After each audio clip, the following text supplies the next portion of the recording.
but yeah, it's different when you teach a literary text. It's different when you teach something like linguistics or teaching teachers to teach and whatever. Exactly. Yeah, I think my classes are very interactive, and there's a vague plan, but generally the class takes a life of its own, and of course, as long as I come at the learning outcome at the end, as I arrive there, there's no one very straight sort of process.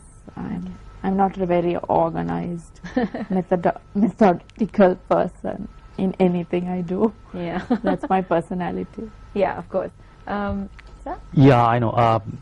For me in the classroom, like Vimari said, the syllabus and the lesson plan, certain things are like predictable. Like I would have certain objectives before I go to the class.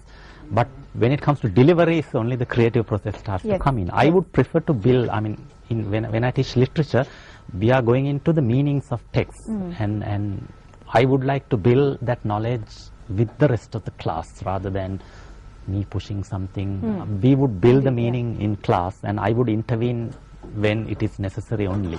That's the way I would, that's my process of teaching. That has worked for me all the time. Of course, it has to be done with, this kind of teaching has to be done with careful planning, you know. All classes are not the same. Sometimes the students you find next year might not be the same as students you find. So, but either way, I would like to build the meaning in class so that it makes more sense to them rather than trying to push something. But there are certain structural things like the syllabus, the outcomes which we follow. Within that, I try to be creative. That's amazing. Next question is, what is it like to have a spouse that can relate to what you are doing, that can completely understand you because they're totally in the same field? What does it feel? I mean, I seriously consider both of you very blessed in that sense, because it's very hard to find relativity like that. So how do you find it? How do you feel about that? Doctor? Why am I the one always talking first? Because I talk too much anyway. Well, when we first met, it wasn't like that. He was working in advertising. Okay. So he was this person used to come late and after working in the studio at 2 in the morning, and I was this academic who could never make my salary go through half the month. So, but yeah, then later he changed careers and came into academia, and then you could talk about things, and so like you could sort out stuff, and you could say, how would you teach this text? You know, a lot of sharing happens. Of course, yeah. So it's great. I mean, as I said, we've been friends for the longest time. So. Sir? I'm just trying to think. I think, it makes a lot of sense because, you know, there's perfect understanding of what is happening, exactly, you know, that, you know, why you do this kind of thing. Sometimes before a lesson, you would do a lot of preparation. I don't need to explain, you know what I mean, to Vivimari, why I'm doing this, you know, why you're spending, she understands. So that understanding is very, very important. That's what I feel about having. Oh, why he would be sitting for hours and hours and hours without talking to me at all while writing the novel. And I know, okay, he's writing the novel and I shouldn't disturb him. So that empathy is there, I think. Of course, and that's a big blessing in my opinion, you know, because it's very tough to find that sort of situation. But okay, the next question is, what do you two do for fun? What are your hobbies? Doctor? Yes, doctor. Oh, please, I'm going to give you some medicine now. My idea of fun is a bit different, I think. He reads much more than I do. I mean, he's all the time with a book. I noticed. Yeah, all the time. I tend to be more like I go out with friends. You know, I think I'm more extrovert in that sense.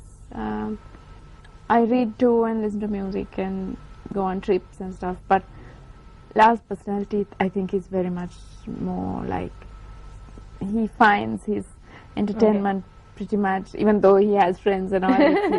He's more like a very self-contained person. I am very dependent on, I'm a very people person, I think. So sometimes the things we do for fun might be very different. we don't go to rock music concerts together, and he Yeah. goes for classical music concerts, and I'm like, okay, my mom was a classical music teacher, so and I learned music, but Yeah. he's the one who goes, and sometimes he says, are you coming, shall I get a ticket, and I'm like, yeah, so So you're basically saying you are an extrovert and Sir is an introvert. I don't think think Sir is so. an introvert really. or you haven't lived with him. Okay, but he's doing so Like, well. knock, knock, is somebody there? So do you actually agree with what Doctor said? No, I You think just- she's right. Yeah, I know. I think, yeah, I mean, even if I go out, I like You to sit stay in with a one book. place for some time. You know. Yeah, trips. Trips, I like to stay in one place for some time, get into the culture or the harmony or the beat of that place. So I would say I'm much more. I'm not that restless. I like Yes. to stay in one place for a long time. I'm restless. Possibly. No, I'm not saying he's restless. But, Yeah, he constantly tells me I'm restless. Mm. But I think what we share is probably, yeah, trips, nature, yeah, but nature. Yeah, nature that's is great, something that's that great. we Dogs. would, Of course. cats, Cats. animals, feeding stray animals. Okay, leading away from that question a little bit, are you each other's best critiques or not? Or how do you actually critique each other? I Do you think she's consider my each best other- critic. She's my best Exactly, critic. And the what I most wanted. vociferous. I don't know about our best. Okay. So how do you critique each other? Very bluntly. Tell us about how. So how do you do that?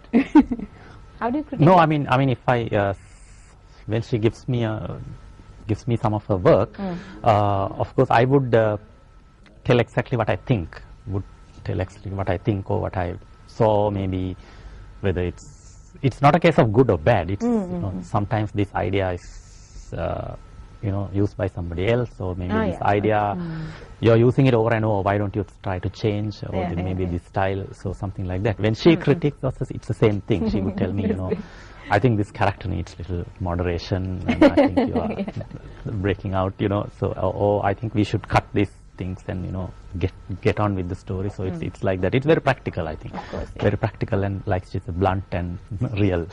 I think it needs to be blunt also. Yeah, because and you're not afraid that you're going to offend the other person. Exactly.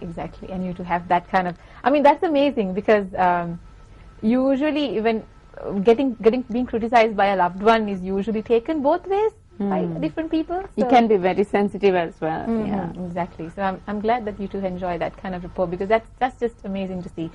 Okay, so thank you so much, Dr. Vibhamari and Sir, for joining us today because it's been a wonderful few minutes with you, and I got a lot of insight and a lot of inspiration. It's personally also my privilege to have you here right now because I'm a big fan of both of you. So thank you so much for joining us. We will be joining you tomorrow, same time, of course. And any of your comments and any of your ideas out there, you can always send us your ideas, opinions, suggestions, criticisms, anything to mtvsports@maharaja.lk. You can also join us on our Facebook fan page, that is www.facebook.com/Good Morning Sri Lanka. Please like our page and tell us what you'd like to talk about on this show, and tell us who do you want us to bring on this show as well. And yeah, have a beautiful day out there, and we'll hope to see you tomorrow as well.